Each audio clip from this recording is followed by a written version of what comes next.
quite ready for it. We need a bit more practice with the vehicles that we're talking about. So, Bendy, send.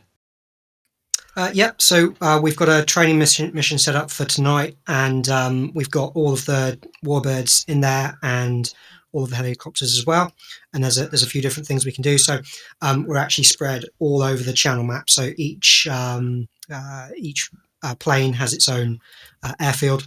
All of the helicopters are at Manston, but every other airfield has their own plane. And there's various things we can do. There's hot and cold starts for everybody, so you can jump into either one. And obviously, you can take off, land, practice your flight skills. There's also some ground targets if you want to practice hitting some trucks on the ground. The stationary unarmed targets, and they're fairly easy to damage. So it's more about getting accuracy in with your shots on that. And then for the helicopters, there's a bunch of sling loading that we can do. So there's a pickup zone, a green pickup zone, and there is a red drop-off zone. So you can practice spawning in crates and either picking them up with a hover pickup or driving up next to them and picking them up, and then dropping them off. In the drop zone, I've laid out a load of FARPs there. So the aim is try and get it in the middle of the FARP if you can to check your accuracy. And that's about it. Cap, I think you might be doing something a bit special. I'm stepping up, baby. I'm going to try, and in the hour and a half that we've got, I'm going to try and fly all of the warbirds, take off and land successfully first time, and do the same with the helicopters and maybe sling loading. I think it will be a record because no one else is dumb enough to try it. If anyone else has got DAS skills out there, come join me. Sweet. The good thing about that is I wasn't recording, so let me try that again. So yeah, I'm going to do something different. I am going to try and break a record of, in the hour or so that we're doing this, flying all of the warbirds, 7 or 8 warbirds, taking them off and doing whatever, and then landing them successfully, and then flying and in the same position all of the helicopters, taking them off, doing something useful, and then landing. Wish me the best of luck. I'll tag with the Cap if you can find somebody to lead the Hind group I'm in. Yeah, let's do it.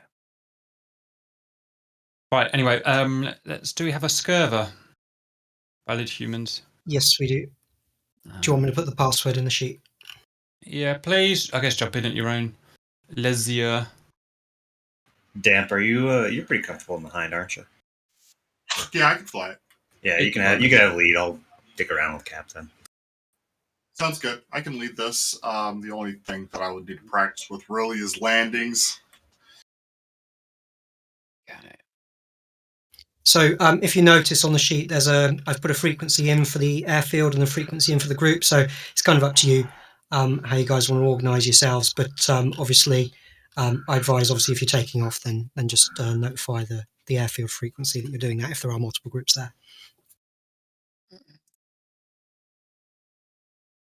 Are we coalitions? Are we on blue today, guys? Yes, everyone's blue.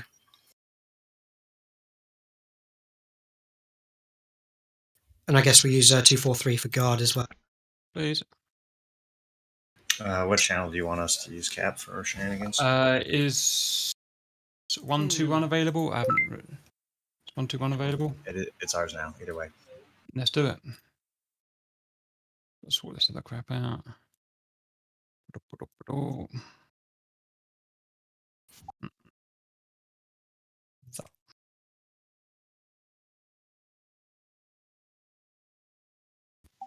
With Whistler not being here, anyone in the Mustangs group, just go on to 161 and we'll go on that frequency.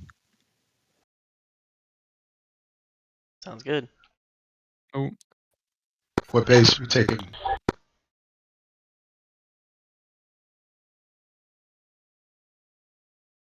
Are both Mustang groups at different bases, or? No, my bad. Cold or hot?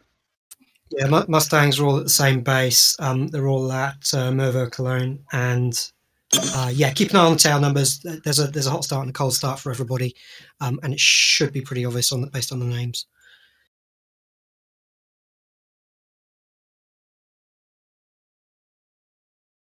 Right. 607.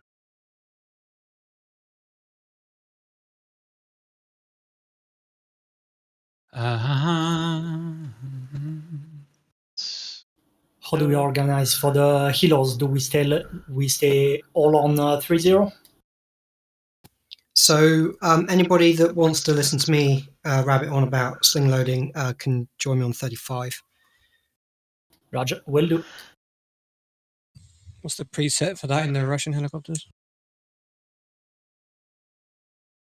Oh, is there not one?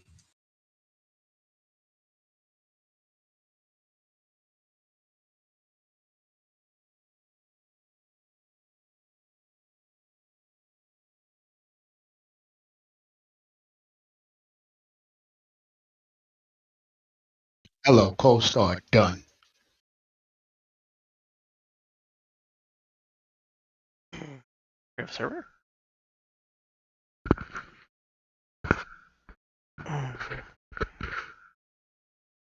Still trying to wake up.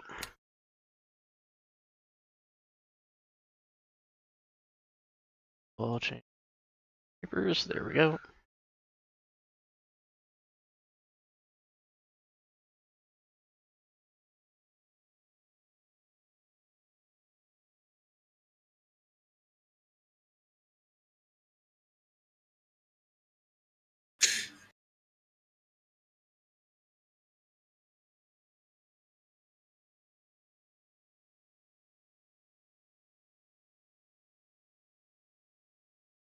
Oh, password's already in, that's why. Cool.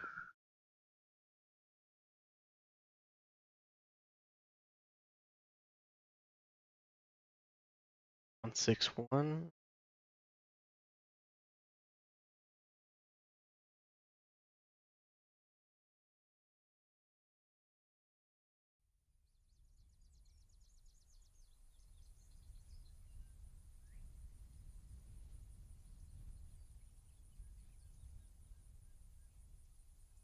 Uh, 607. What?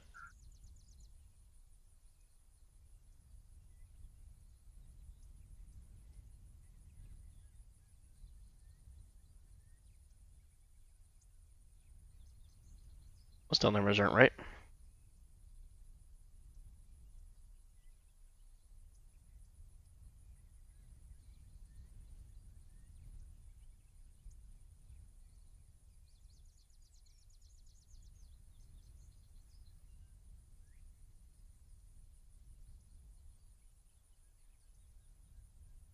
Damn it. Okay, there we go.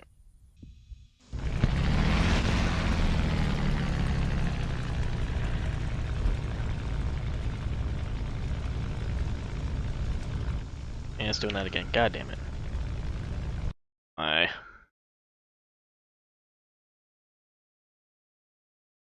Try this again.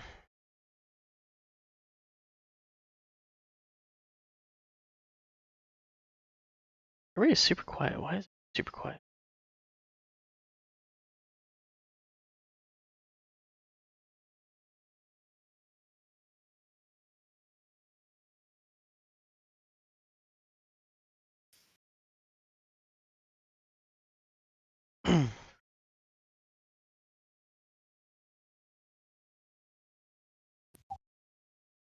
Mustang's around 161, right?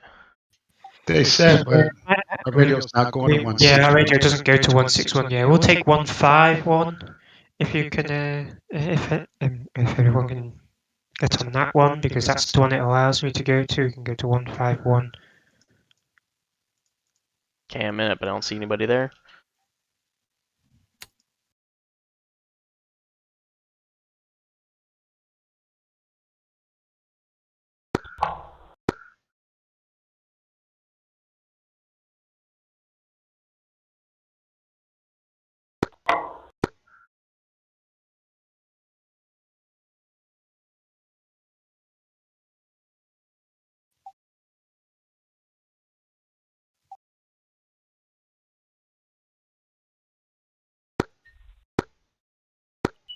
Hello, check 151. Got you, Lima Charlie, yellow. Double on check 151. Catch you, Lima Charlie. Stock on comms 151. And Lima Charlie. I see they're checking in on 151 as well. And Lima Charlie. Troops checking in on 151. I'm not doing this all day. There's a lot of us there. It looks like 152 is an available either. Yeah, we'll just all stick on 151 for the Mustangs. There's no 155 fuck wolves today. K50 want to go to preset 6 on the R828, then we'll be able to chat on there if you want to. So I guess the question is, what do all you want to go over? Because, you know, who want to run out of cold start, I imagine you all know how to taxi. Taking off isn't too difficult, but it's a bit hairy compared to jets. No Dragon kill some. I'd love to learn how to manage energy in Dragon, go ahead. I'd love to be able to, yeah. We do have to With the 109 or the MI8 today. Yep, that too, and along with, you know, not blowing my engine out on, you know, 5 minutes after taking off. Yeah, I mean, in MI8, I thought I could teach you guys a thing or two. Okay, sounds good. Definitely. Do you all know how to use things like the gyro gun sight and all that? Yeah, that's one thing I would like to know. Even how to turn it on. Turning it on is an easy thing. By the, do you see where the little warning light is? For the tail radar warning thing, it's almost like a little cone thing on the left hand side of your cockpit. It almost looks like a little megaphone thing.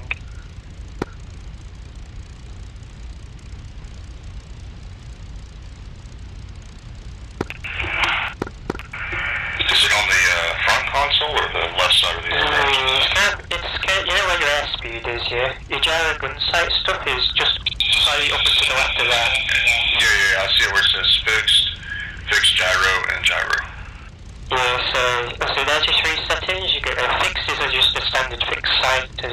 Gyro is just a gyro sight, and fixed and gyro is it has both overlaid up. I personally have my keybinds assigned for the fixed and the fixed and gyro one. I think the gyro just kind of gets in the way when doing air to ground, so you just need the fixed sight. And having both the fixed and the gyro is useful for dogfighting. Just kind of down and left from that is the motor for the sight. Having the switch down means the gyro gun sight is working.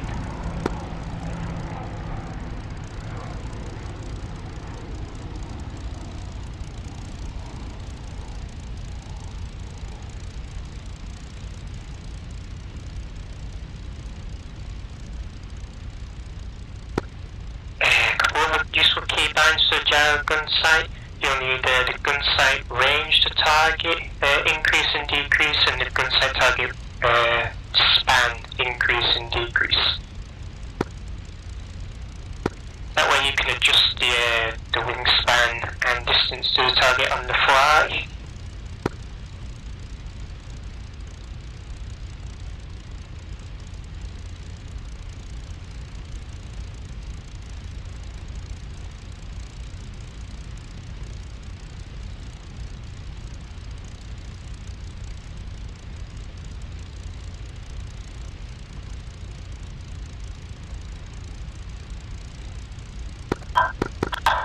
Shock and LLO are lined up on the runway, ready to take off.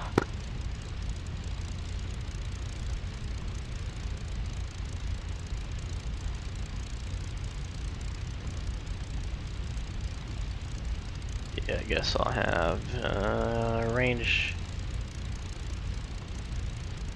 increase.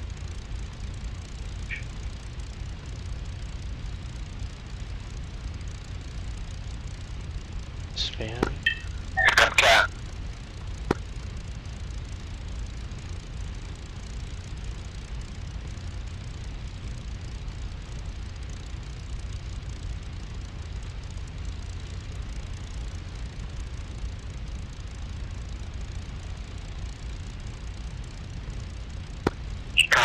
lined up on the runway, then we can taxi our way over to the runway, get airborne, and then we can discuss whatever else we want to discuss in the air. Roger, this aircraft, you nose wheel steering just by brakes. Yeah, you can literally just steer the aircraft on the ground with tail brakes. Roger.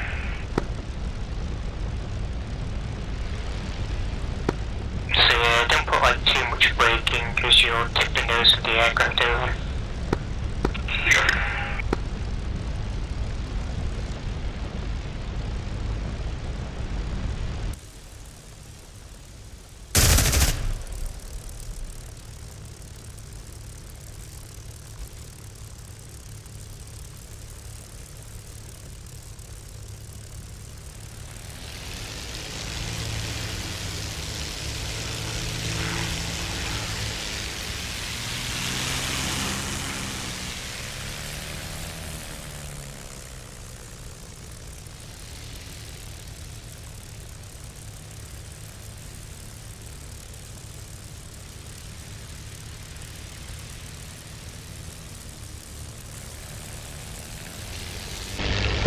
Do you want us to get airborne or just stay on the runway?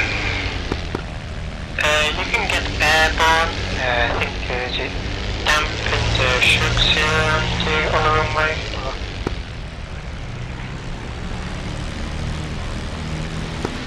Damp is ready to take off. It was damp and error spawned on your runway. Yeah, if you want to get airborne as well, you can do. Copy. Have the canopy open for this one, just cause, why not? Well, I like to use a takeoff, I like to use one flap setting down, and I like to put my my trim. You see how there's like a yellow kind of like indent on it? I kind of like to put that forward a little bit so it's towards the end of where the indicator is with the elevator trim. That kind of helps with the aircraft likes to kind of jump into the air in DCS, especially with all the warbirds. Yeah. Just kind of stops that from happening. Gives me a little bit more control with the takeoff anyway. And one other thing, I think people like to put in some right rudder trim as well to counteract the left torque you get. I personally don't do that just because I like to have it all set to neutral when in flight. Just means I don't have to mess around with things before combat. Sorry. So it's right side deflection? Yeah, I gotta go. Alright, Elo, have it going. So it's a right side elevator trim? It's right rudder trim there you want to put in for takeoff, and I put a little bit of forward elevator trim. Gotcha.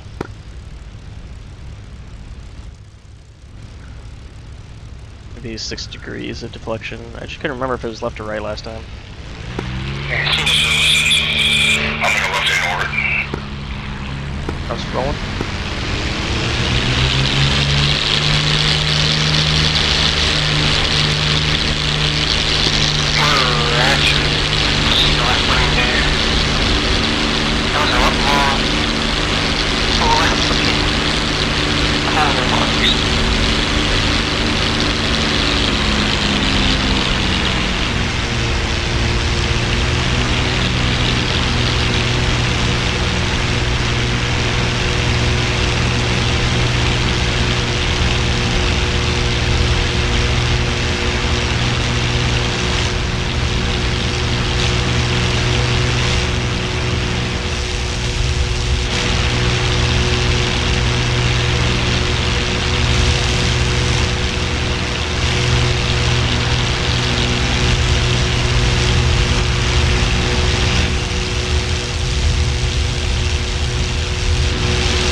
any helo zone 30?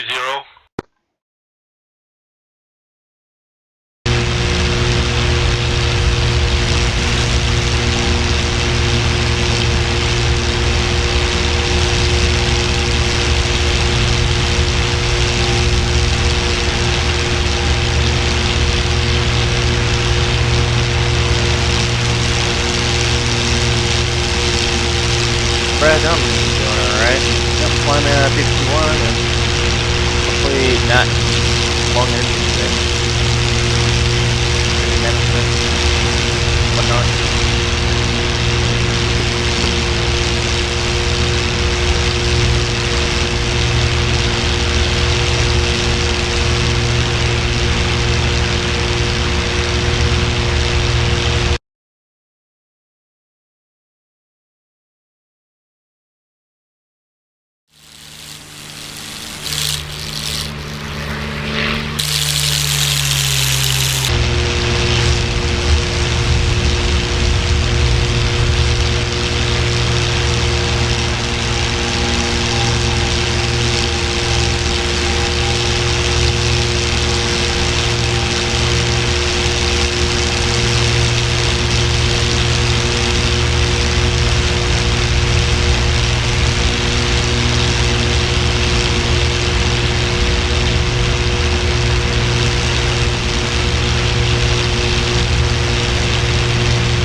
Right, top of the ground.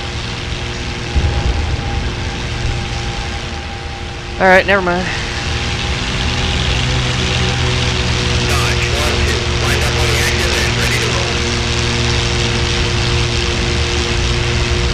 You're right over there, Seema.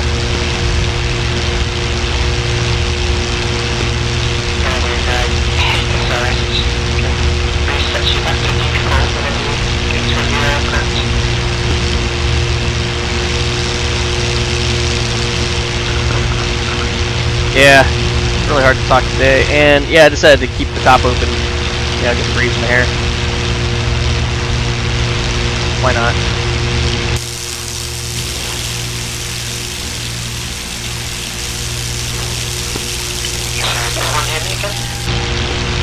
Yep, I got you.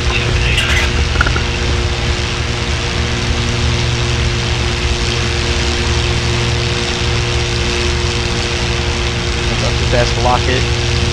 Please try to close it.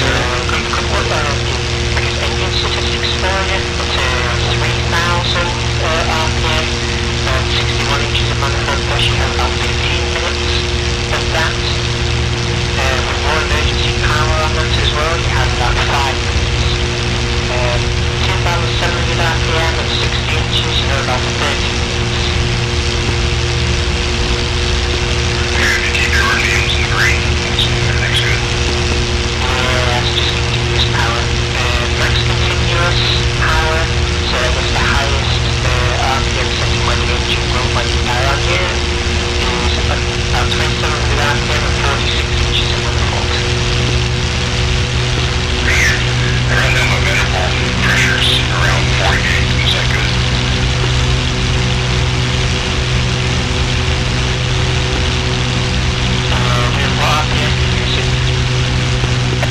RPMs are 24. I'd still bring the manifold pressure back just a little bit. As long as you're below around that 45 area, then you're definitely safe. Is there a particular button on here for the manifold pressure to bring it back? Basically you have your throttle set as basically.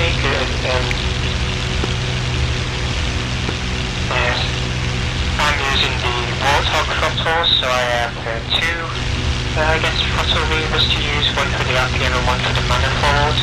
If you've only got one, it'll be slightly different for you.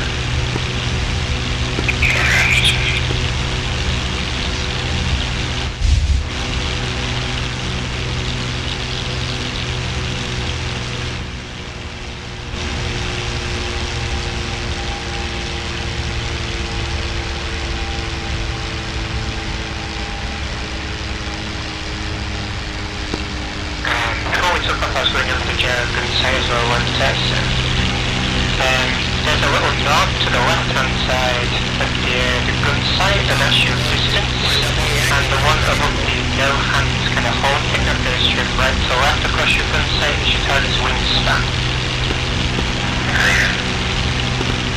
So if you have the wingspan set up and the distance to the target set up properly, what you have to do is put the wings of the target, the wingtips, inside of the actual gyro bit itself, and that will give you a good indication of your range. At that point, as long as you're pulling a constant G load, so say you're constantly pulling 3 Gs and your target is like pulling the same 3 Gs in the turn, if you line up that gyro gun sight and the wingspan of the target is inside the gyro, then in theory the bullets will practically hit in that location.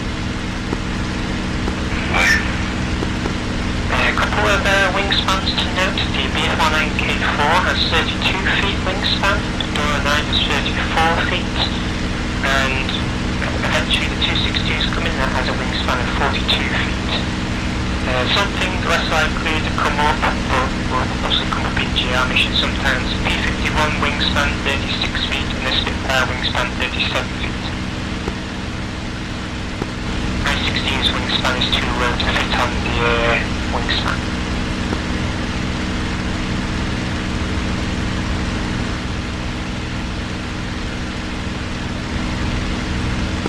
I personally like to keep the wingspan at around 33 feet because then that's directly in the middle of the K4 and Dora 9. And I like to keep the distance on it. It goes from, it starts at 600 I think it's yards, and I like to keep it around 750 yards, which is about 250 feet-ish, and that's RAF standard, I think, back in the 1940s. I think you got to switch around. 250 yards would be 750 feet. Yes.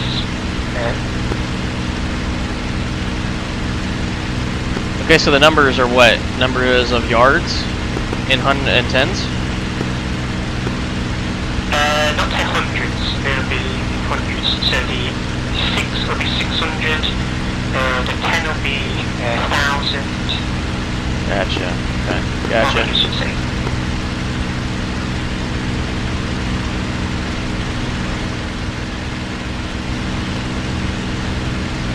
So each like little notch is like 10, and then the big numbers are the hundreds and the thousands.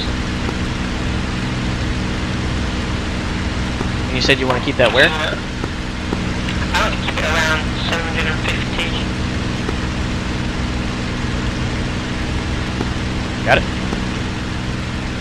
Actually, now we're talking about the range extended, the little knob on the left that goes up and down. The engine hasn't blown yet, so we're doing something right. Give me a second, go turn my gear. Temperatures are in the green. Matter of fact, some of them cooler.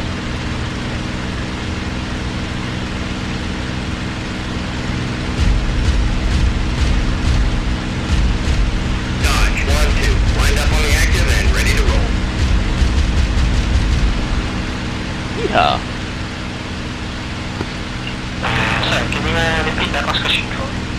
I was just asking the range, that's the knob on the left of the engine. Yes, it is. Copy. Yeah. And so you can put that in multiples of hundreds.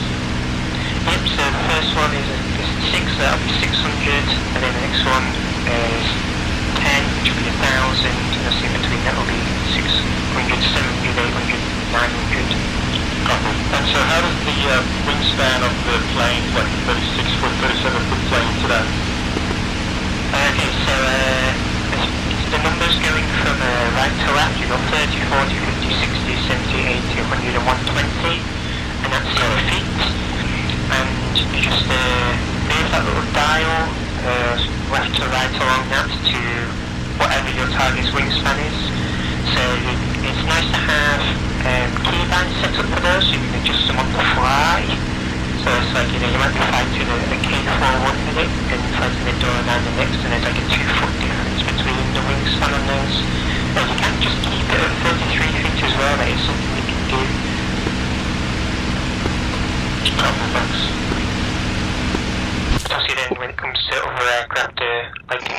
jump is located here. For example, you need to change the wingspan to whatever that is for the gyro inside to, I guess, work properly or function properly. There's a tree there. You can adjust the range as well if you wanted to on the fly, just to line up the wingspan of the aircraft with inside the gyro itself. Thanks.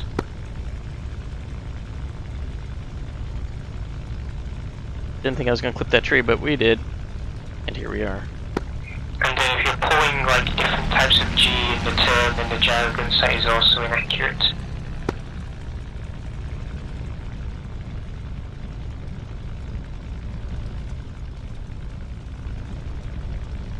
I think that's a flaming engine right there for me.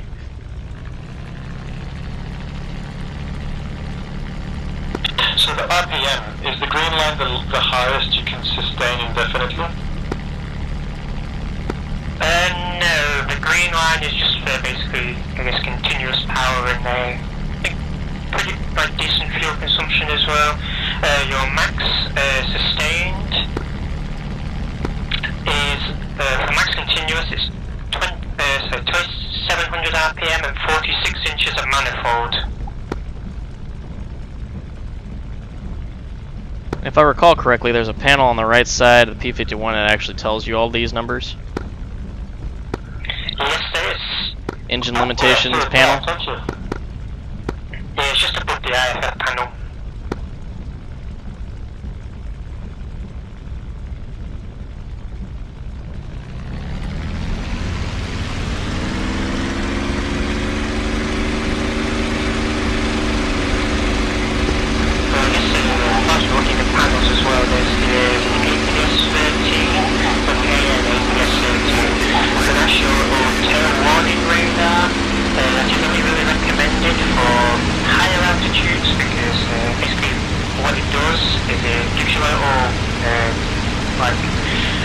Ringing noise, like a bell of some form, that basically tells you there's an aircraft behind you.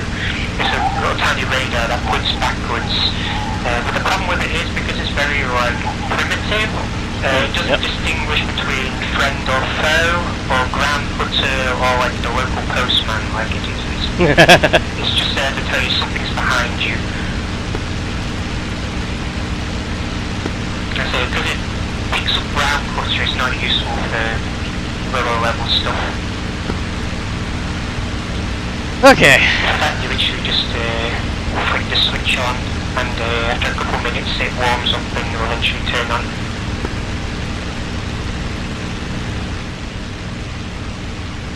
Yeah, I didn't actually say it, but there is a panel. I gotta remember it. There's a panel right here that actually tells me. In front of your radio. I'll read over it here in a second. I remember reading it a long time ago, and I thought I had this down, but apparently not. Pickup only is 3,061. The numbers I was wanting to go with was max continuous is 27 with 46. Got it. Okay. That's how I was screwing that up. Cruise max is 2436.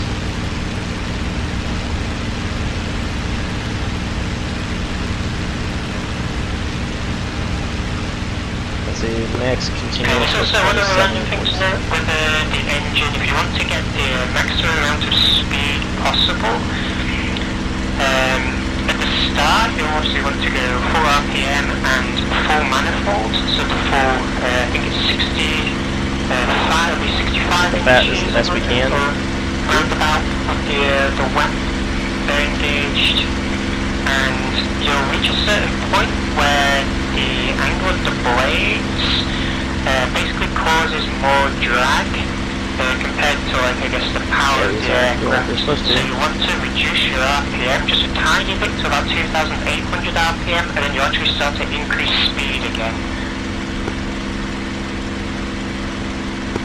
It doesn't give you very much extra speed, but with the K4 that brings you up to about equal speed.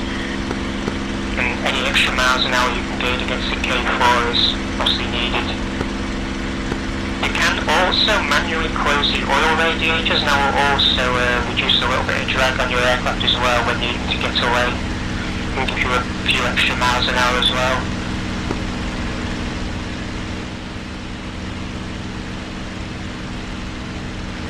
So we're flying over there. So set with full RPM and full wet, you only get about 5 minutes.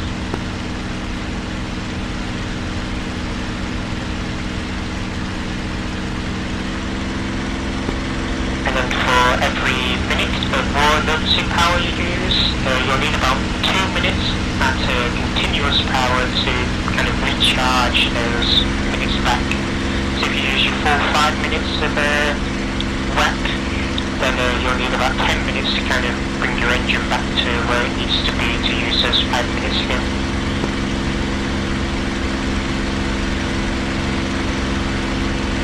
Guess we're at max continuous. Let's see So to use it, is it a special button or is it just basically max RPM, max manifold? There's a keybind for war emergency power. Copy.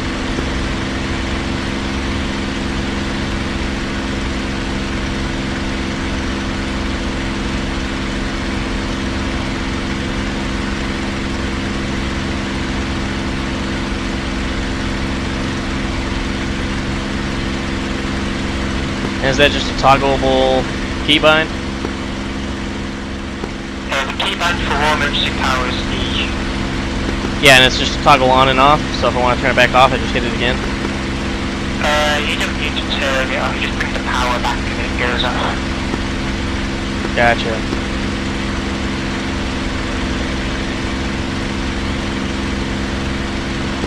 We had 150 octane fuel get up to like 70 inches of manifold. No, I hit the button and it didn't do anything.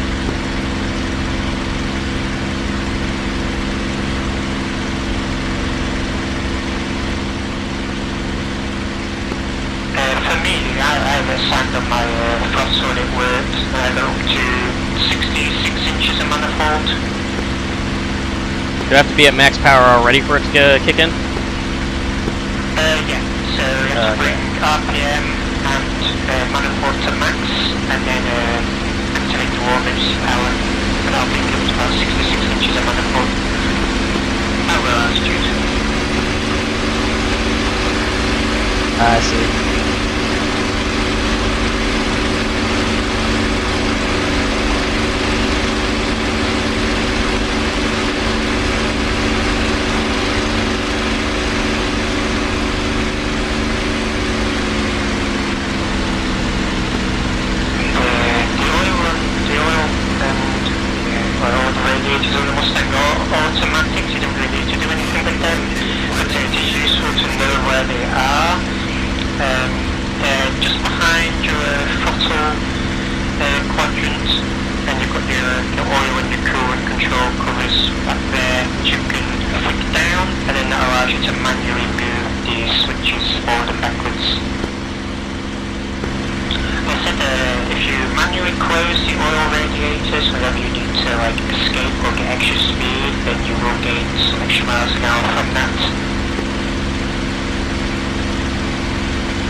Okay, now we're hitting 400 knots. I like this a lot better.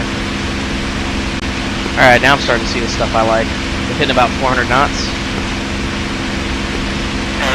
So make sure the forward slip indicator is I guess in the centre with that, because the Mustang just like to be uneven when it comes to the slip a lot of the time.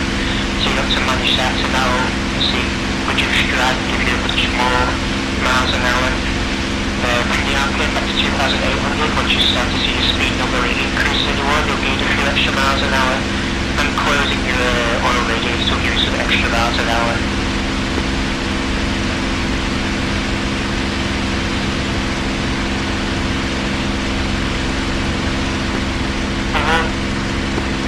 With all that, your Mustang becomes slightly quicker than the K4, but only slightly.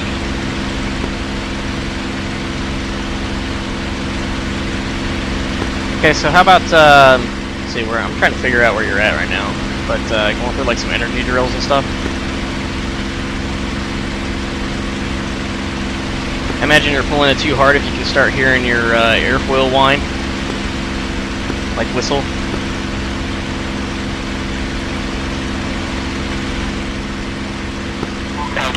Change what the radios, so there's not any overlaps on the orbiter. Yeah, I was just saying, we want to talk about energy transfer, energy during fights now. Trying to find where you're at. Do like some training dogfights. Basically just hovering. Well, I'm basically circling the airfield at about 5,000 feet. Yeah, we can go over some like energy management stuff. With the Mustang, how I like to fight all the time is I always try to utilize the vertical as much as I can. Okay, and how do you do that without losing all your energy installing? You just want to do like kind of wide loops, I guess you could call them. Pulling too tight will end up causing the wings to stall. It's not too hard to basically manage the loops with the Mustang. The Mustang is very slippery, it can actually prop hang quite well. It's a lot lighter than the B1 and K4, so you can actually prop hang the K4 and come back down on it as well. That's something you can do. Obviously not fully advisable, you have to make sure you're at a higher AV state than the K4 with that. It's definitely a valid strategy.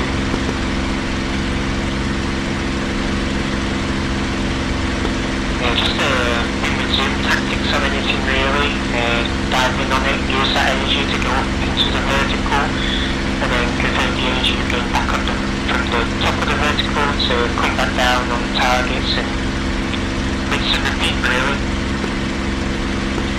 So does that mean it's really tough to take sharp turns? Yes, the Mustang does not like high angles of attack, and that causes basically a wing to stall. Yep. Normally your inside wing that will stall, so if you're turning you can actually put in a little bit of, so you're doing a left turn, put in a tiny bit of right rudder, that allows you to gain a little bit of slightly extra turn performance before the wing stalls, because you're already kind of counteracting that wing stall if you will. So here's a situation I've seen a couple of times, and it's just I would like to know how to get out of it. Is when you have a situation where you have a bandit on your tail, and for the life of you cannot shake them. Like, what are some good maneuvers to get out of their six? Okay, so let's see. There's no one maneuver. I always like to try, if I've got altitude, then I like to try and at least even out the energy state by going into a dive. The P-51 has a pretty good dive performance. You can go up to about 505 miles an hour before things start to fall off, and the first thing to fall off will be your landing gear doors. Alrighty. This is why there's that little red bug right there. Yep. So, okay, so that's the thing, because I found myself with somebody on my 6 where I'm basically near the ground. The Mustang also doesn't slow down very well, which is obviously quite a good thing. It maintains its energy really well. It's a very slippery aircraft. So sometimes just going into a slight climb after a dive, the 109 will slow down, I guess enough for you maybe to even pull like a loop over and try to come back on him. If you can get into a slightly higher energy state than the B109K4, then as long as you keep performing the loops and keep him on the defensive, there's not really much you can do to get away. Gotcha. Against something like, what you would normally come up, something like a Spitfire, the Spitfire should be a relatively easy fight when you're in a Mustang, because I think you can't really do vertical very well, because if you just go straight up vertical, he loses coolant to his engine will cease. Gotcha. Okay, so I think I've got you and somebody else in formation flying right here. Do you wanna go into one of these loops, just so I can get a general feel for how smooth this loop should be? Yep. So I'm just gonna bring my aircraft to kind of combat power, shall we say, or just above max continuous, and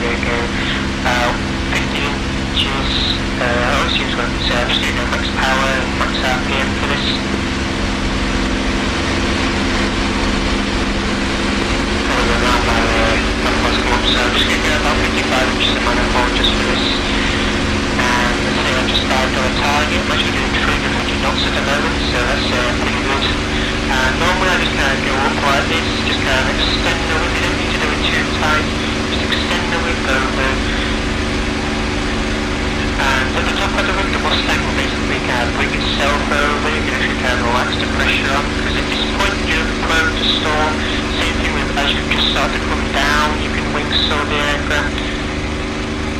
So you just come down, when it was turning, you can just, line up your gun sight, pull the trigger, and just, roll the wings level, go back to max power, you can just go back up into the loop again. And now you just rinse and repeat this. As you at the top of the loop, you can afford to, when you have to manifold back a little bit. Obviously extend your engine's kind of lifespan, shall we say.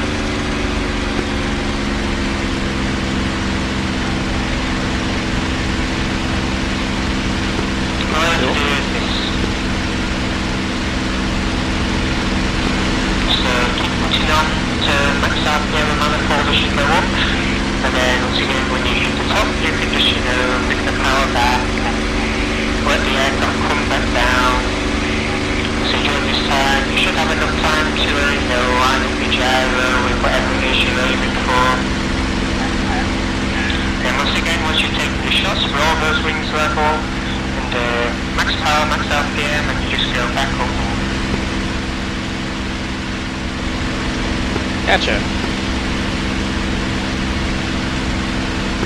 It's all about being easy with the Mustang. You don't want to overstress it. Good to know.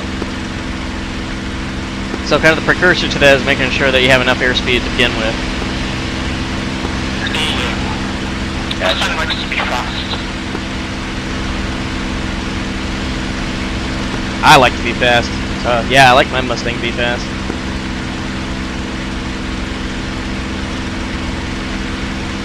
You can see, these loops aren't too tight, but they're just nice and loose.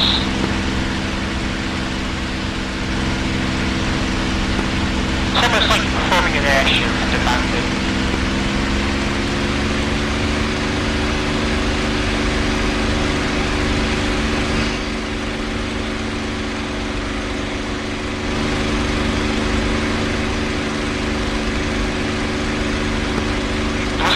Has better turn performance in the K4, just turn tighter than the K4, but you got to watch when you get to those really slow speeds, because those leading edge slats on the K4 start to take an effect at those speeds. Gotcha. So just zoom in, make your shots, zoom out. Yep. Yeah, I don't want to be in a constant fight with any single aircraft, I guess.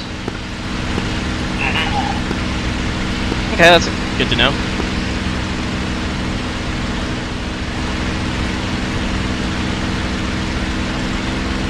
Make up the max continuous.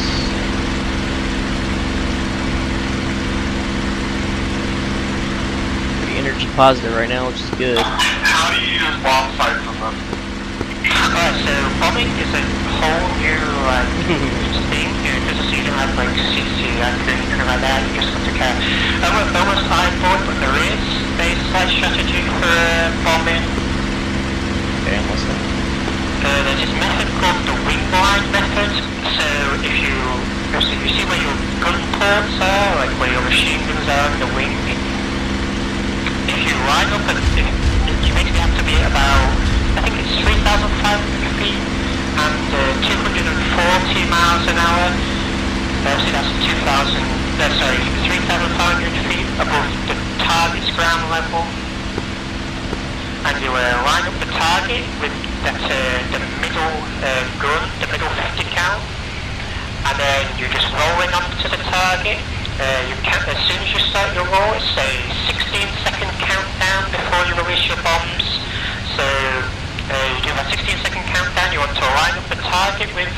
It's hard to explain. There's if you look down your nose of your Mustang, there's almost like a bit where paint is like chipped on some camouflages. It's almost halfway down the nose.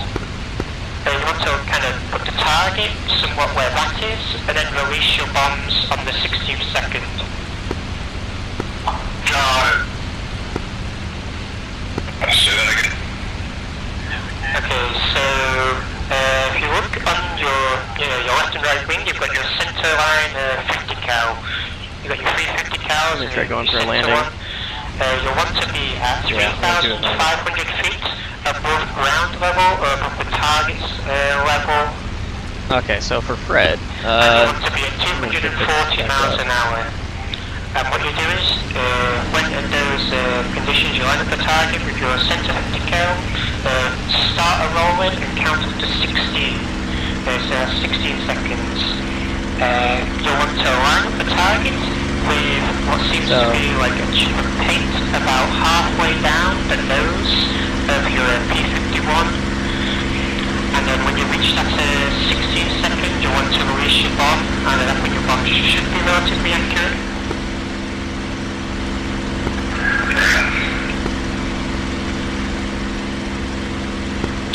The other point is, the other, I guess, point on your Mustang to line up with, you see between the most inboard 50 cals and the dent where the wings start to kind of come into the nose of the Mustang, if that makes sense. About halfway between the dent and the inboard 50 cal, you want to be at 5,000 feet and 230 miles an hour. This is really complicated to listen to. And then obviously you do the same thing, line up the target with around that position, set your roll, do the 16-second count, line up the target with about halfway down the nose of your Mustang. Obviously the target will be out of view, so you kind of have to guess a little bit with that one, and release your bombs once you've counted to 16, and in theory the target should be relatively accurate. Ready, sir? So, yeah, let's see. So, how long? Well, this is the max continuous setting right here. I was wondering if that is... accuracy is kind of dependent on how good your count is, mostly. RPM is set at 2,700. Close to right on the nose. I just drop bombs, but it just pops smoke. So, I think you're on the camera list, so you have to switch in your position. Oh, gotcha. Yeah, we need to be in the R position, which is down. Yep. Gotcha, thank you. This is max continuous. Obviously, the plane should be able to fly forever at this. Your that wing line method works for rockets as well, but obviously you have to aim. Military is, I guess, 15 minutes. Slightly different in IL-2 compared to DCS. Wartime emergency, that's when you go. We seem to have a massive drop to them, but in theory, using that ring line method, come back around, I'll show you. You count to 14 seconds, and you should be able to just put the bottom kind of marking on the gun sight on the target and fire, and the rocket should hit like that position. So we're gonna go full RPM, full manifold. This is actually still more time, so I've got 5 minutes of this power right now.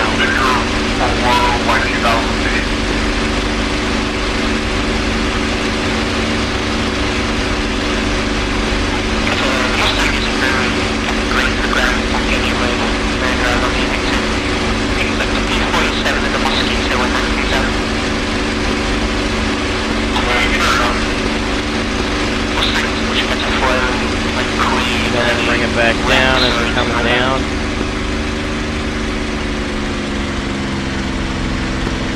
My question is, how do you land this damn thing? Because I bounce all over the place.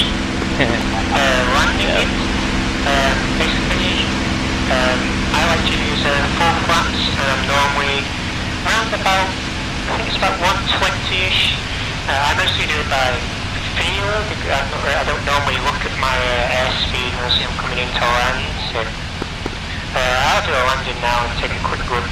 So I'm going 300 knots right now, and I'm at full idle, and I'm still holding 300. 150, get ready to land at 150, full flaps down, gear down, get on speed AOA at 150, and then slowly drop down to 100 when I'm hitting the ground.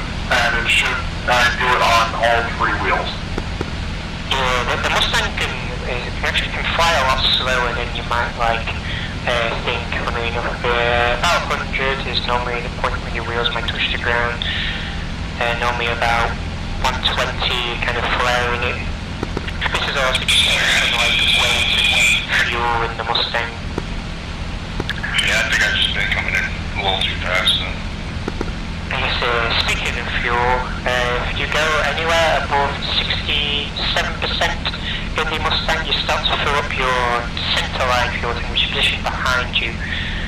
And if you end up with basically fuel in that, it makes the Mustang very unstable in the pitch department because it brings the center of gravity a bit back. Yeah, right now my nose is wobbling all over the place.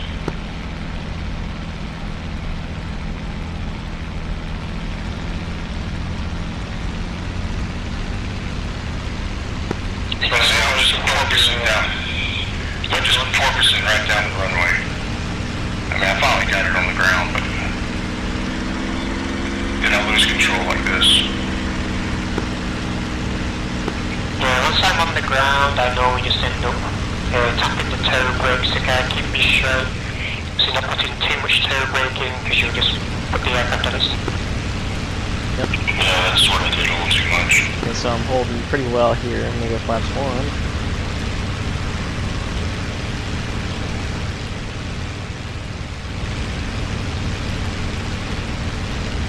And it wants to maintain its energy, so we're going to come back on the throttle.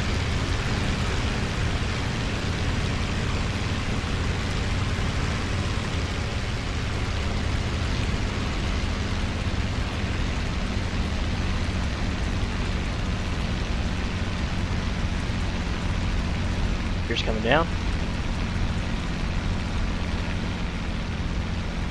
Full flaps.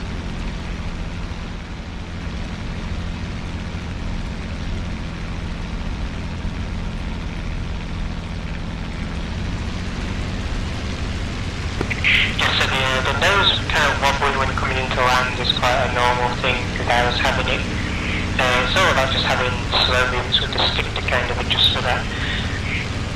But I was coming in about 120, 130 miles an hour, and then as I kind of came over the runway, I brought the power back and basically tried to, rather than land the aircraft, I tried to fly it as close to the ground as possible without letting the aircraft kind of like stall. And then the aircraft will just kind of land itself. Ooh, that's going rough, but yeah, we lost the gear on that.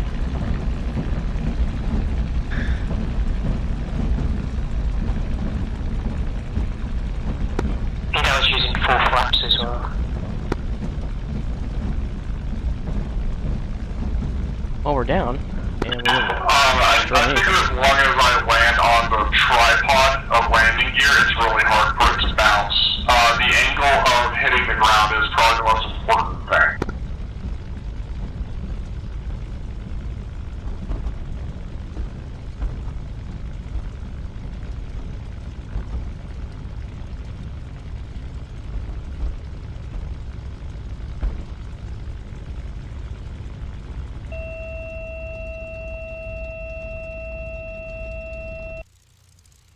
Yep, that gear's dead.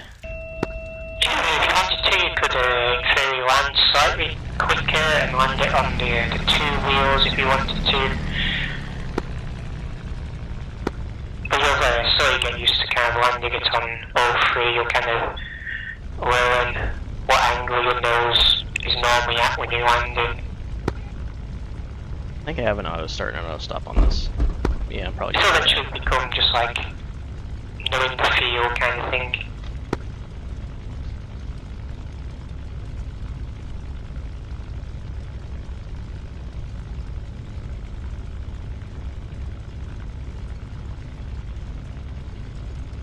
Goes under procedure. Yep, start procedure and stop procedure. So let's see, we'll do start procedure. No. Stop procedure. That. Yeah, it stalled at the last second, so I to go, or would you want to do some like, engine there. I guess, mock dog fights with each other? I'm trying to practice bombing at this point right now. I'll do some mock dog fighting. I can do some mock dog fighting. I like to do some as well.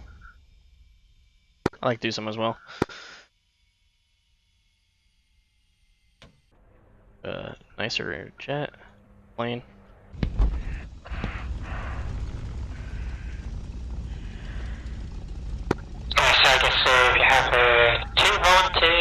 to kind of fight each other, and I'll kind of like, I guess, watch from the ground, see how it goes.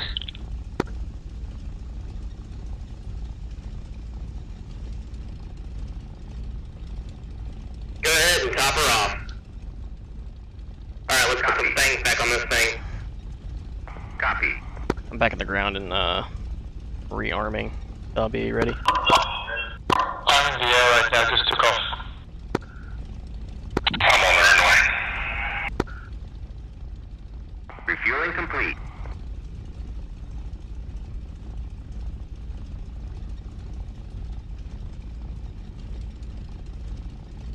Yeah, that was kind of my point. I was trying to come in basically at stall speed. That way there would be no chance of bouncing when I hit the runway.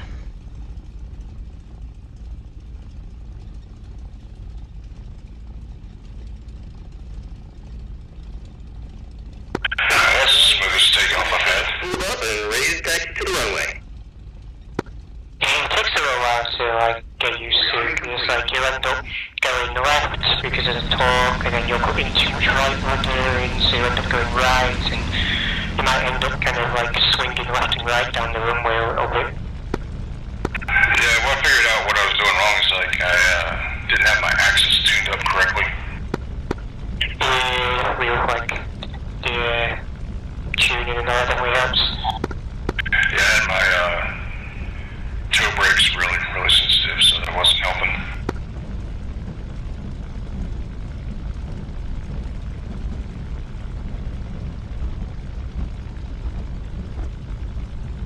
Just down a bit. Yeah.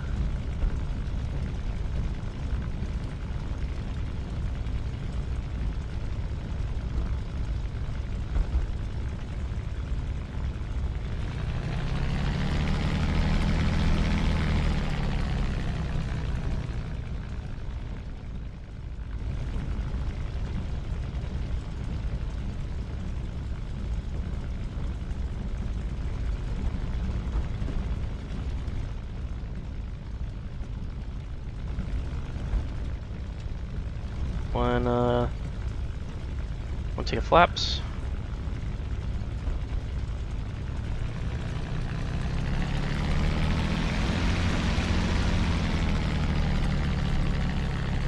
Alrighty.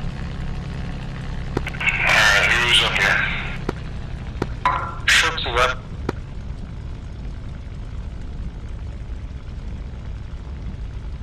Alright, I'm in a right-hand orbit over the airfield. Copy, I'm mirroring you. Shall we kick off? Yeah, are we using actual rounds, or are we just trying to get rid of Get position and practice using you'll have to practice using the gyro gun sight as well. So on a Mustang, wingspan is 36 feet, so you can set the gun sight up to that.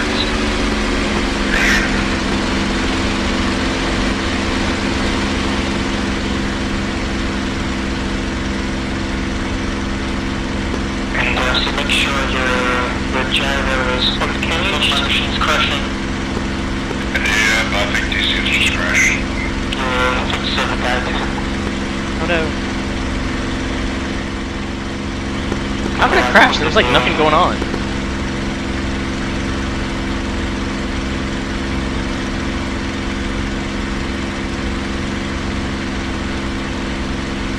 And whenever I looked towards it, it just like put my game to like 10 FPS, so I'm guessing that eventually got a bit too much for the server.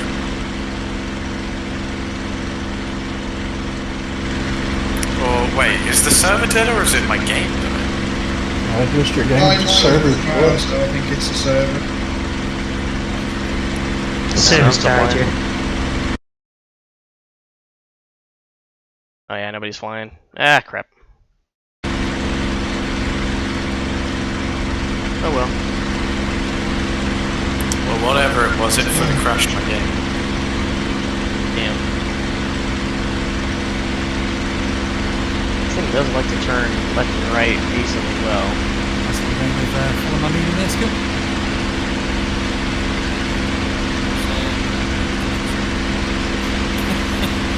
Oh, that's on ground, that's right. If the server does go back up, Joe, I'll definitely come and try some target handling. Yeah, that's good. Sounds like it should be.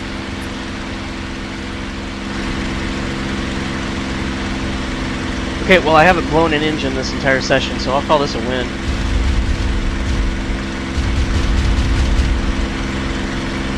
was just nice that we did it all without any voice coming through, wasn't it?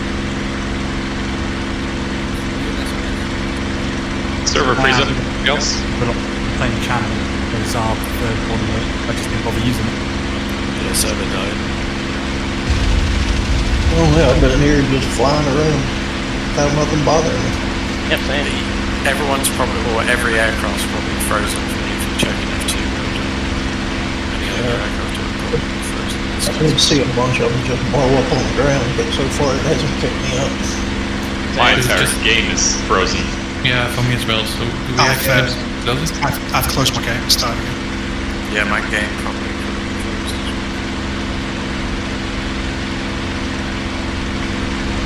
Hey, I crashed him. No, I Okay, can't so get we're actually it. keeping good energy, so I like Server showing up. Still show some of us is on the server, so. Yeah, Oh, so the server didn't actually properly crash? I crashed in the hind. I didn't even scratch the paint. Yeah. Yeah, I'm gonna try climbing under a bridge. Screw it, nut. 300 knots. Let's do this. I backed out on my own, but I don't even see the server listed anymore. Let me just crash. I'm guessing spawning too many containers. Yeah, that's what. Too many containers were spawned. Yeah. Although the graph server, I feel like I've spawned a ton on the graph server. Yeah, but how many people was in there?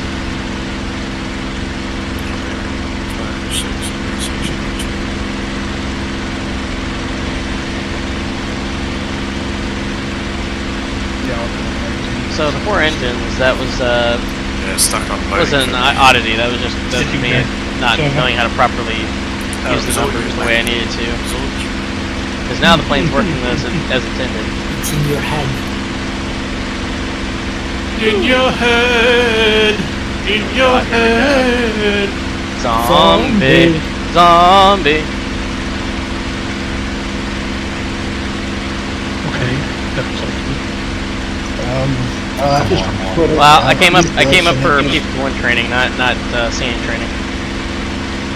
I just manually put in the IP address and password and it let me right back in even though it wasn't showing up. I mean, it sort of let me in, but it just got stuck on the podium. And all the way back to the choose the spot.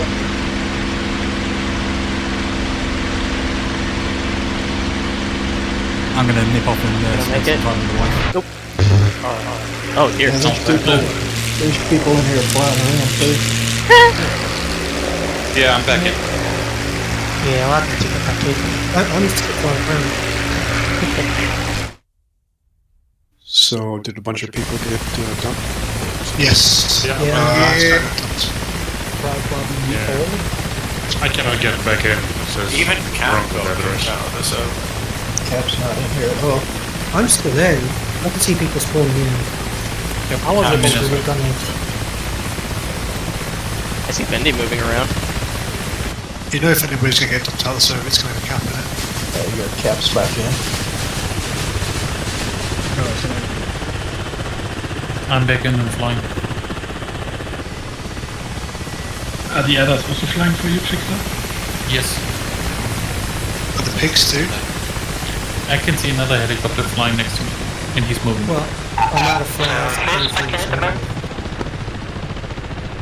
I mean, I've been here. But I actually never left the server. That's weird.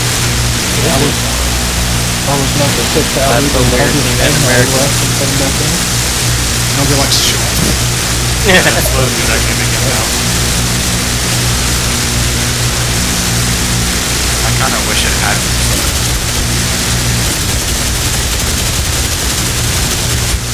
whoever that was that wanted to practice the handoffs, was he the one that left?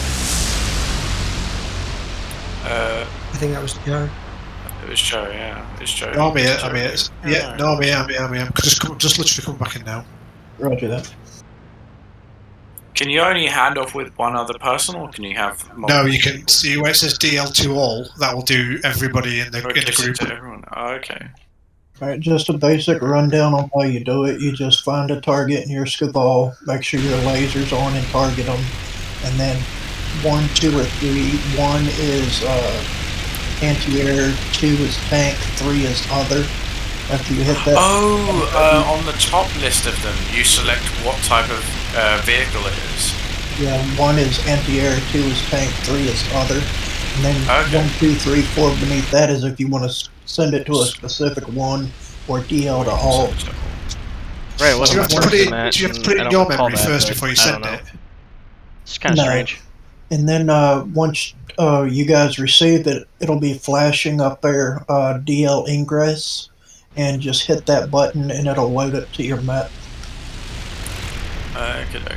Make sure your Scaval is off, and then when you turn your Scaval on, it'll automatically snap to that target.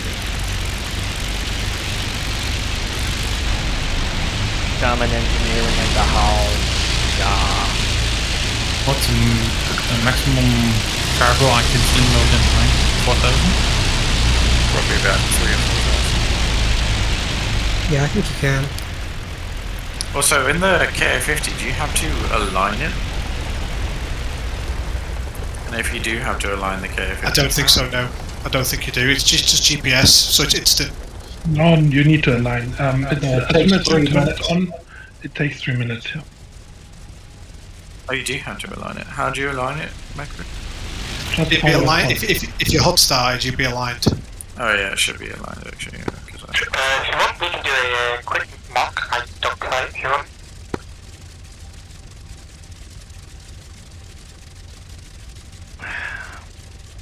I'd be down for that. Okay, I'll select wingman number 3 then. I'm still at the airfield. Let me I'll respond. just stay as number 1 commander, I guess.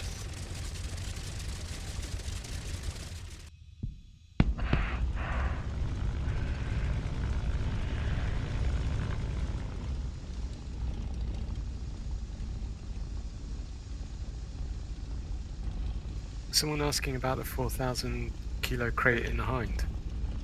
Yeah, I just did. Like random thing with the Mustang. You know how we got like the D25 and the D30. The D25 has slightly better performance, only slightly, because it has less equipment built into it.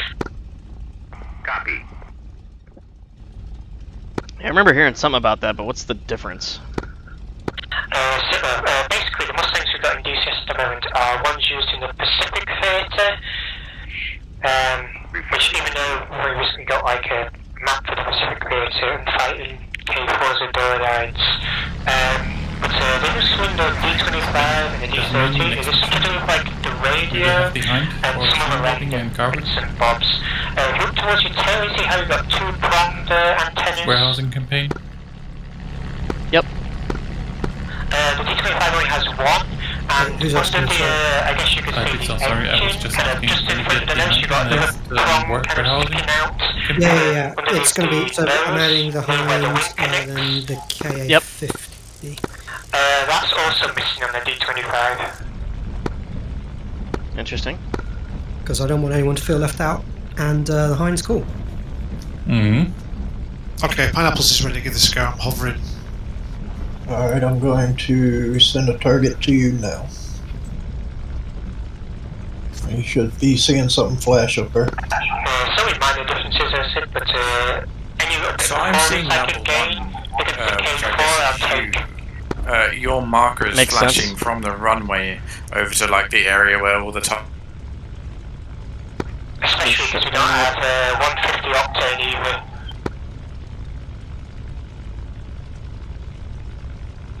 Wonder why that is. Because, I said this is the Pacific Containers at P-51, and the 150 octane modification was only something used in Europe.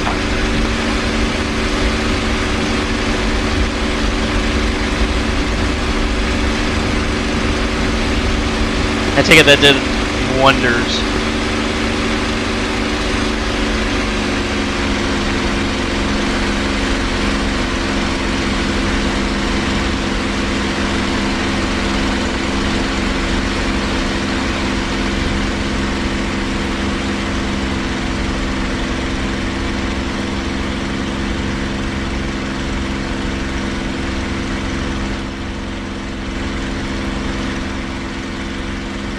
Alright, Grumps Airborne, I got visual on you. Yep, okay, I guess what we can do is, extend out a little bit, I'll turn back in, we'll fly down the runway. Formation about halfway down the runway, I'll pull like a brake, I'll go left, you go right, and then we'll have about, let's say, 10 seconds before we turn back around towards the runway, because then that gives us, you know, a little bit of spacing. It means we're not starting the fight in like an immediate like turn, if that makes sense. Yeah, it makes sense.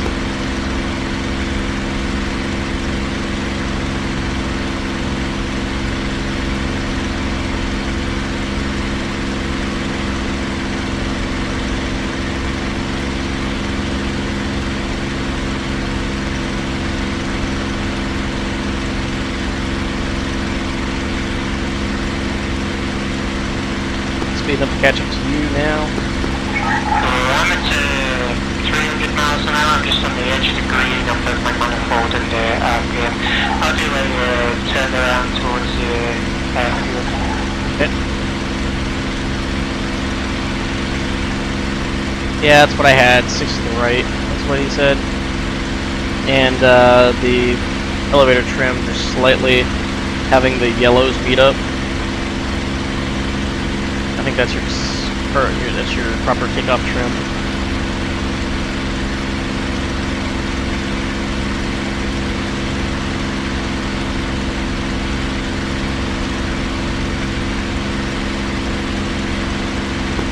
Also, talk a tiny bit about the supercharger.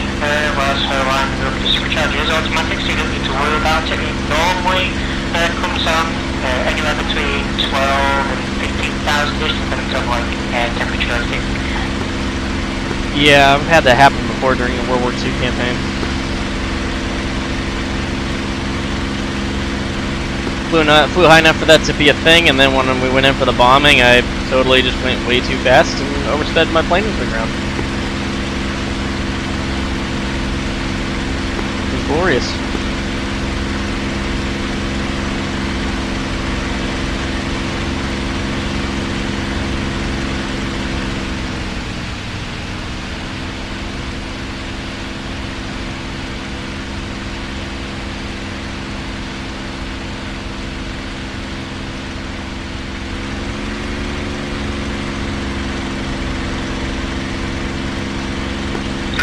So I'll brake left, you brake right, we'll give it about 10 seconds, and then we'll do a level turn back in, to face each other, we'll merge, and then you can do whatever heads up for it, basically. Gotcha. And we'll just do gun track kills. I'm not sure how the server will like friendly fire. Gotcha. I'm gonna brake left in 3, 2, 1. Braking right. Back up to where I want it.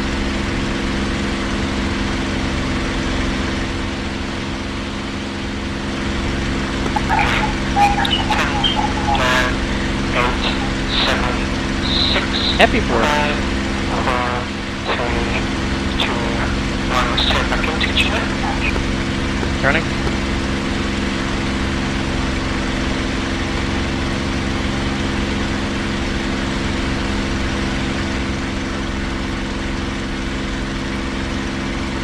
I got visual on you still. Tally.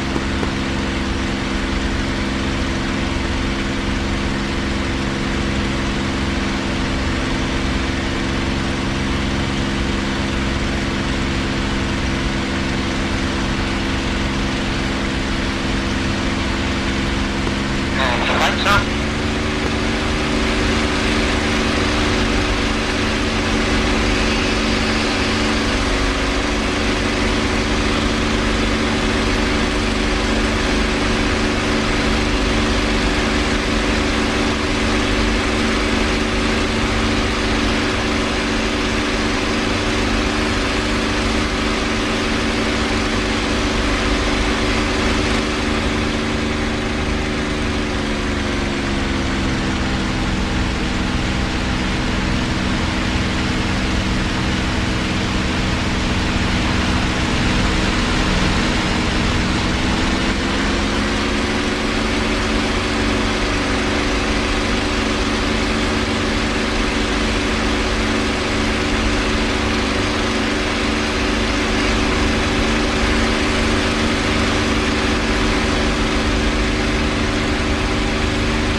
Oh, I think I broke my engine already.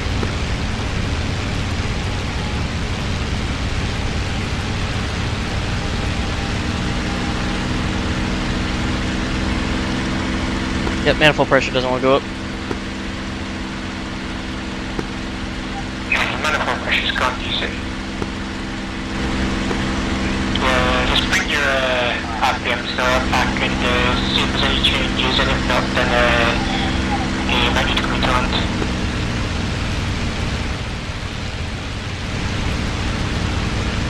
Okay, it's working again. That whole time I wasn't at full power and I wasn't using water and emergency power even through that.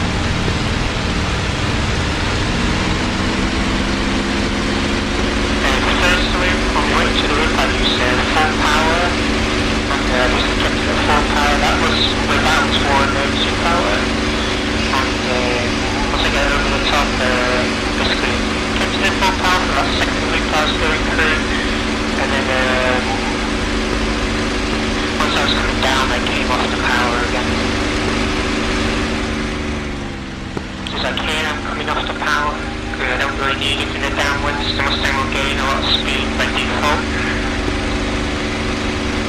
And now as I run back up again, I'm going back full power. What's the manifold looking like? 59. Okay, so it's good still.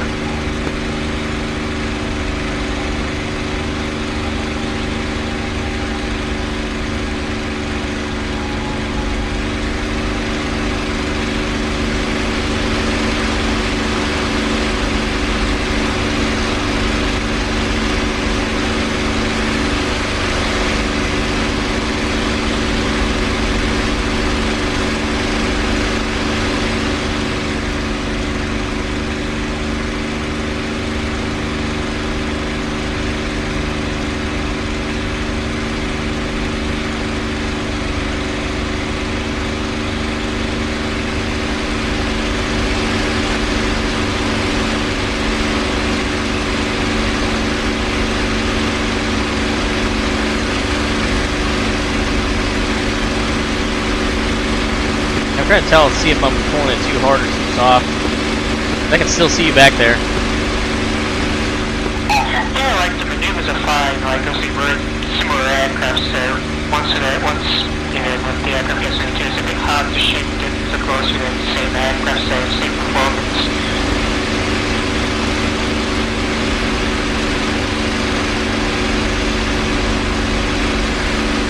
You don't use flaps at all, do you?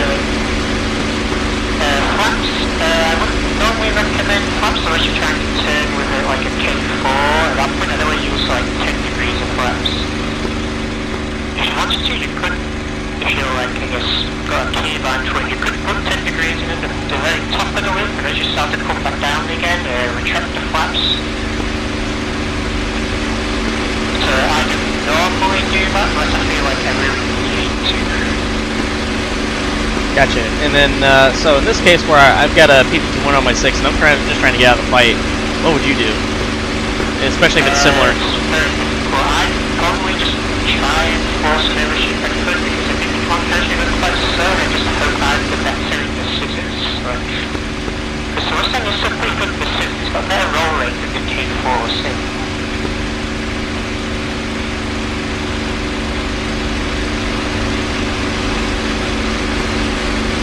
Back there, and I think that's going to be hard, like a K4, you can get to a roll scissors with it. And if you can get it really quickly, then you should come out on top. The longer the scissors last in the K4, I feel like the harder it gets, because once again you're getting slower and slower, and this K4 leading and slats do come into play.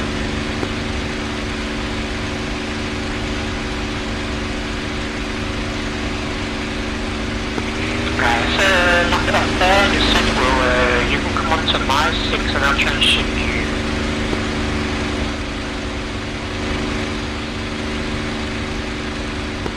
I'm in the right hand bank, just behind you.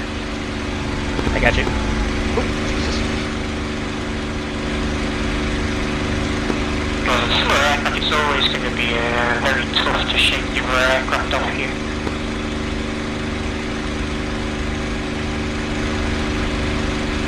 Eh, crap, now I lost you.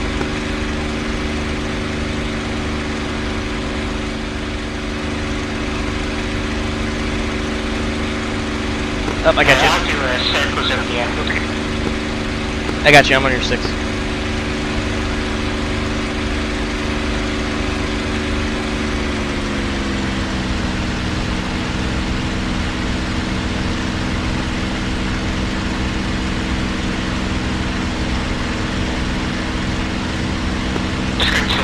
Things up a little bit of altitude, so we've got, just a little bit of altitude to work with. Normally around 2,000 to 3,000 feet, I guess, is where some GR dogfights happen. Obviously, most of the time it'll be on the deck, but hopefully you had some altitude in the first place, so dive down and then pull back up.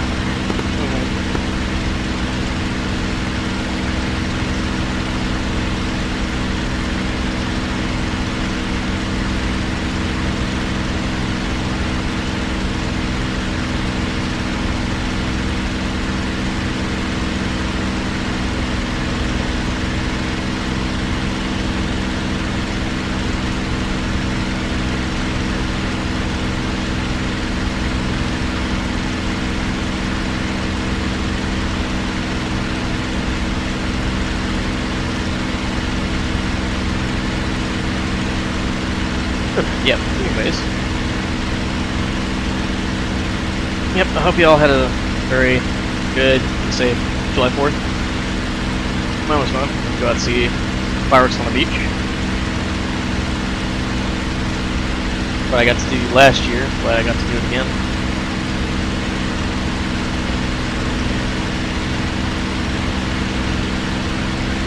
Going back to the next one, I guess.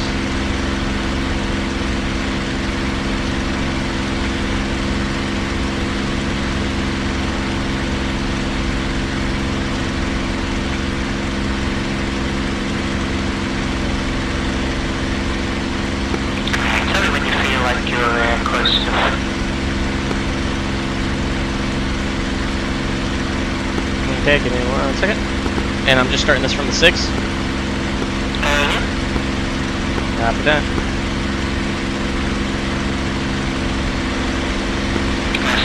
I guess the most likely thing that'll happen is you're kind of searching for a target, most likely, and you'll probably check your things in your mountain gas just to say, first thing I normally do is look for those just to try and get as much gas speed as possible. And hopefully try and even out the energy speed between me and the other guy. Alright, I'm ready.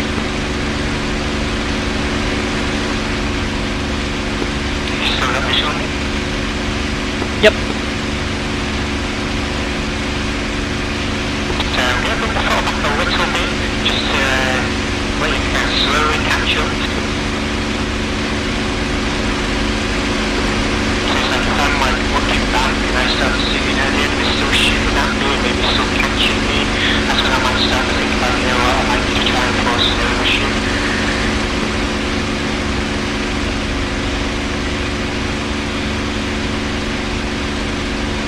So just, the usual back on the power, bring the aircraft up. Just get my aircraft out of his plane, so I'm not in the same line of motion. So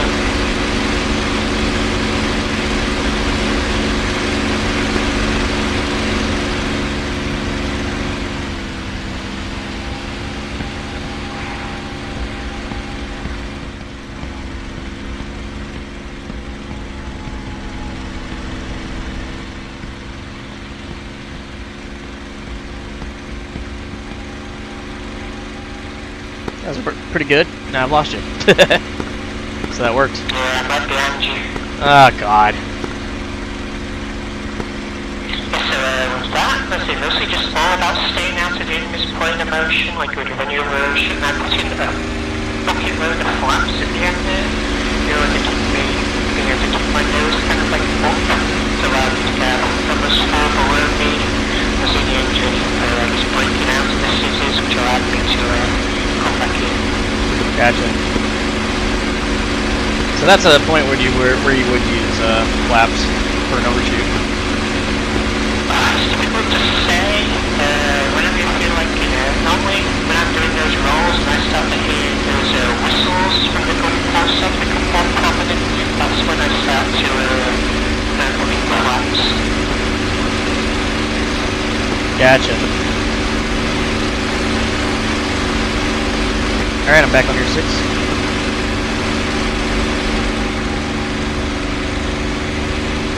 I'm just going to do a little bit more speed list to start this off. Because again, we're assuming we, I guess, have a little bit of airspeed in the first place.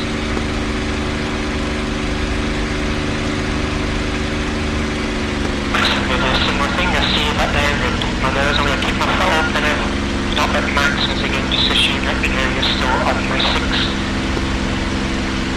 Because there are a lot of things you will be able to outrun, things like the door at 9, you're faster than that.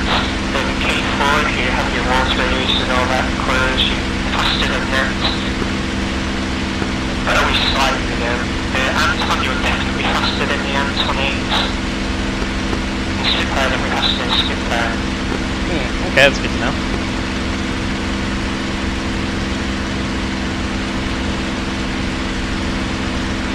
So, basically going to start my scissors now.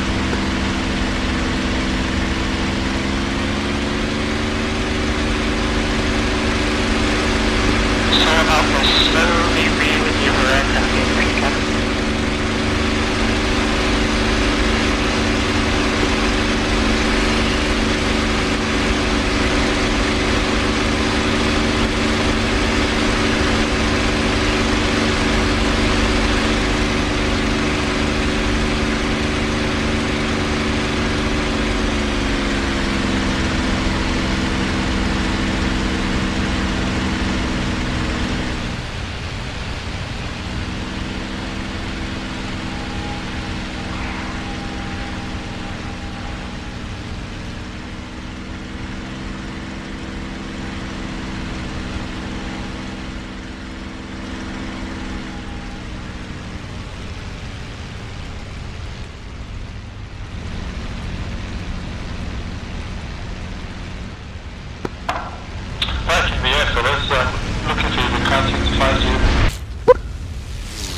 Good.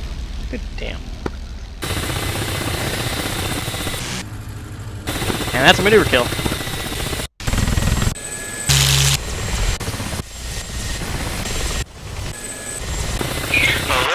Slowly get used to it. It's like a lot of those rolls I was doing, I wasn't actually like pulling through the rolls, if that makes sense. I was just rolling, and then once I was in, I guess, a point of motion I wanted to be in, I'd pull back on the stick a little bit. As soon as you start to come into that point, I just roll the aircraft without pulling the stick while I was rolling.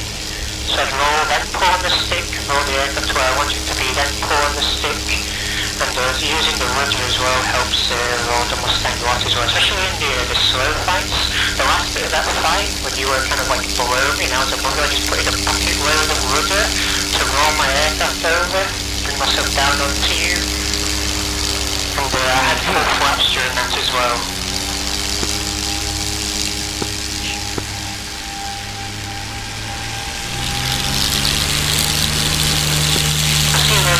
A lot harder when you get shot at as well, so that's how I probably would have got, some bullets up to me during it. Yeah. As long as you're not dead by the end of it, then.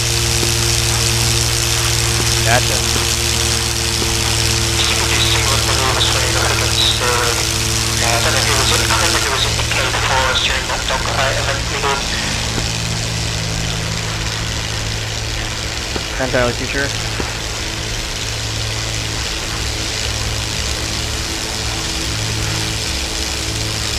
The general idea is to try and pull them into the vertical so that they stall out before you come back down on them. I would assume so. So that works not all the time. It's definitely a risky maneuver. If the K4 has more energy than you, then he'll be able to just come up with you. But you're definitely at a slightly higher energy state than the K4. You can definitely pop hang longer than he can because he's a lot heavier. Gotcha.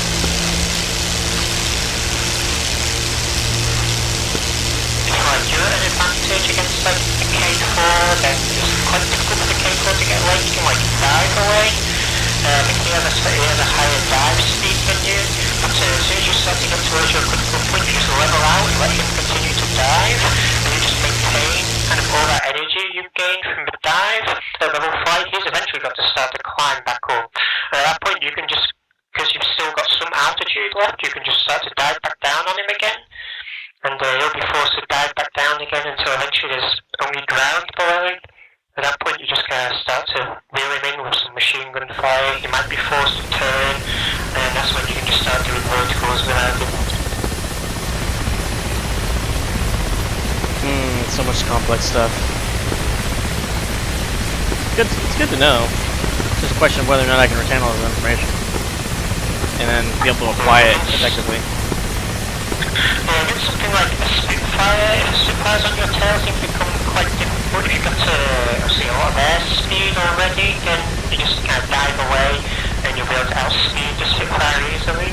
If it's a slow fight, but the problem is if you're in a Mustang and you try to play a slow fight with the Spitfire, the Spitfire has a great, what's the word, it increases speed better. It gets its power back better. Yeah. That's great for acceleration, that's the word I'm looking for. It's lighter, and Spitfire still has quite a bit of power between it, because it's so light, it just gains speed really quickly.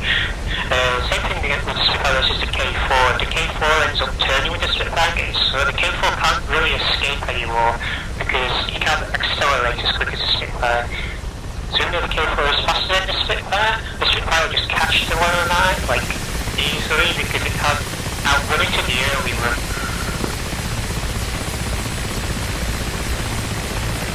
Good to know.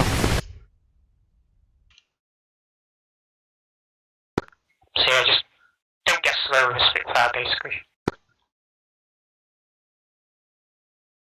Kind of that same thing. You want to come in for some shots and then get the hell out. Yeah, not necessarily like get the hell out. You can just go back up into the vertical and utilize the vertical kind of energy management against him. Good to know. I lost to Cap in his Spitfire during that dogfight thing. I focused too much on Ello, who was already on fire when I should have just left him. Got it. And Cap was able to get behind me. Even though I tried to run away, which I did, I was able to get away for the most part. As soon as I went up into that vertical and he stalled out, I left my engine like max power for literally a second too long. I just pulled back on the power and my engine started to smoke a little bit, so... Oof.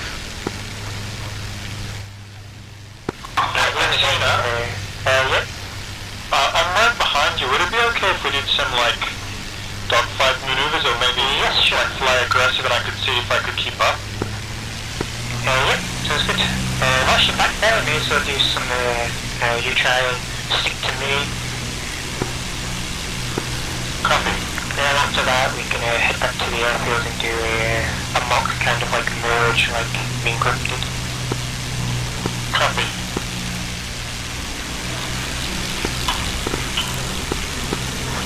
So, let's just say whenever you're ready. Ready. And start maneuvering now.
Nice. That was a wing store, I think.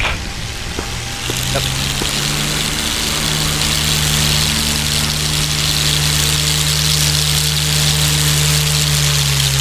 swear in the Mustang you could better get maneuver kills than that thing gun kills.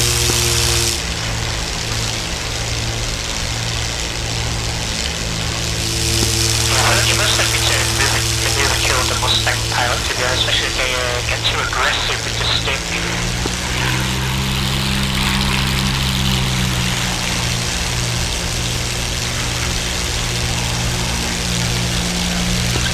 She might have guessed I got to a stick. I don't think that's the careful to be too aggressive with the stick, especially with the slow speed, with this high away, the Mustang just doesn't like. Well, that's what I'm trying to figure out, just how far I can push it. It's best to listen to the gun port whistle. As soon as you hear the whistling of the gun ports inside the cockpit, that's when the AOA is starting to get quite high. What does that sound like? Sounds like a whistling. If you maybe take off, just go into like the turn and slowly increase the back pressure, you'll slowly start to hear the whistling of the gun ports on the wing. Copy, I will when I set up now.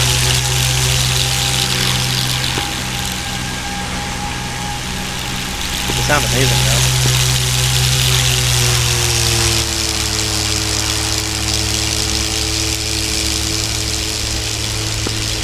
Especially when you're like at low speeds and you've got your throttle kind of back with your force and inertia, you'll definitely hear the whistling then.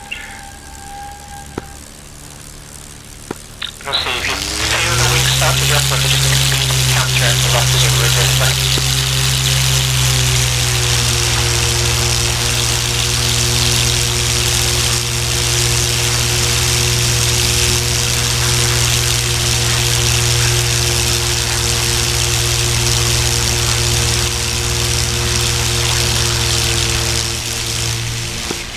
Something that will slowly come with practice, knowing how much pull to kind of, I guess, pull. Your best bet is just to continue doing like turns and loops and just see, how much pull can I put on the Mustang at like different speed.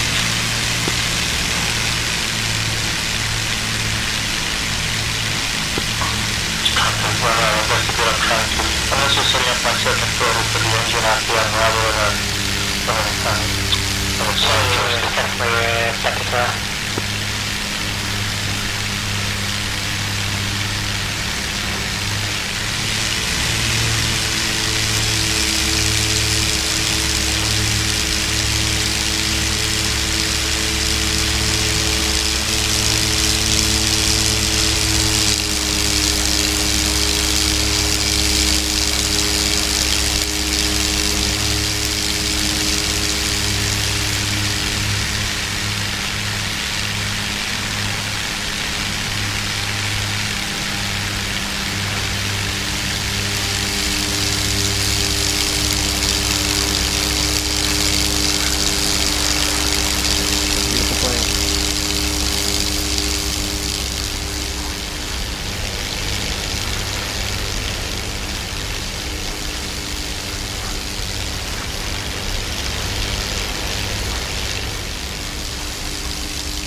like a dive? Sound like a bit like a dive?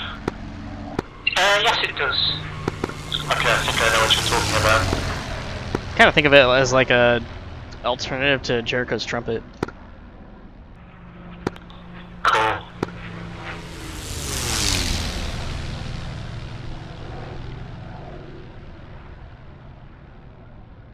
Your engine is just now starting to smoke.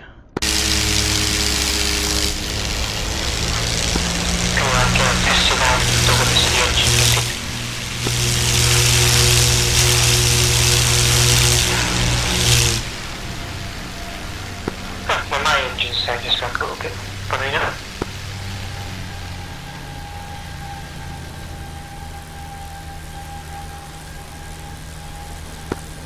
To land and get a new aircraft. I may as well just swap aircraft.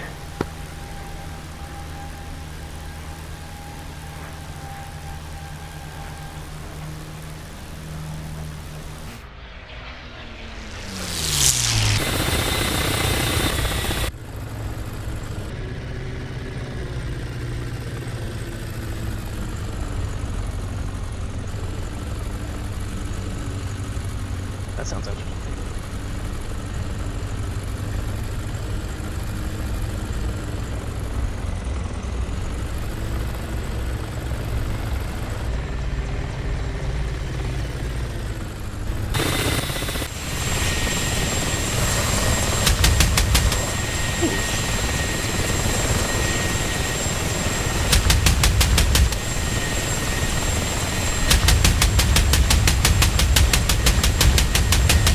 That's a powerful gun.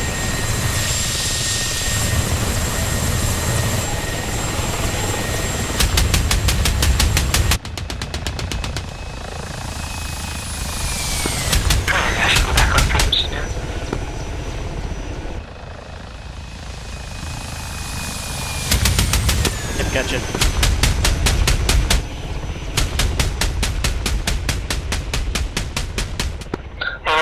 My new thing, but something I recently noticed, and I actually asked Cap to kind of test out with the other aircraft. Well, just in general, to the different belts that guns carry. I've actually been having more success shooting down aircraft with ground belts. What does that mean? So in your armament workup, you select what ammo your 50 cals come with, and there's like you've got combat mix, no tracers, and ground attack. And for whatever reason, I've been having more success shooting down targets with the ground attack rounds. Might be because it has more piercing ability, or it might be armor piercing rounds.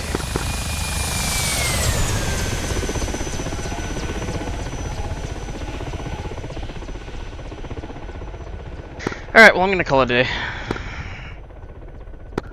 Sounds good. Hope you learned something at least. Hope I was able to provide something. Yeah, absolutely. I was sitting here trying to figure out how 51s could go into the vertical and not just stall out like that. That helped out a lot, and also the fact that I didn't blow my engine once today, so that's a 400% improvement. Yeah, so yeah, I would call that a success.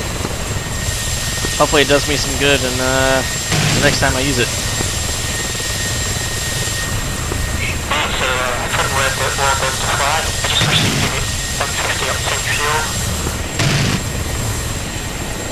That'd be something good. Or come standard in like 25 or something.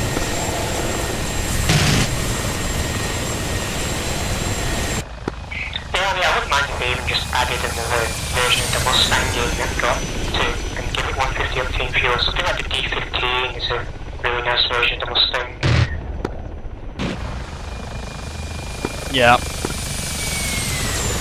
Alright, I'll see you guys later. That one was definitely used in Europe. Alright, see you later.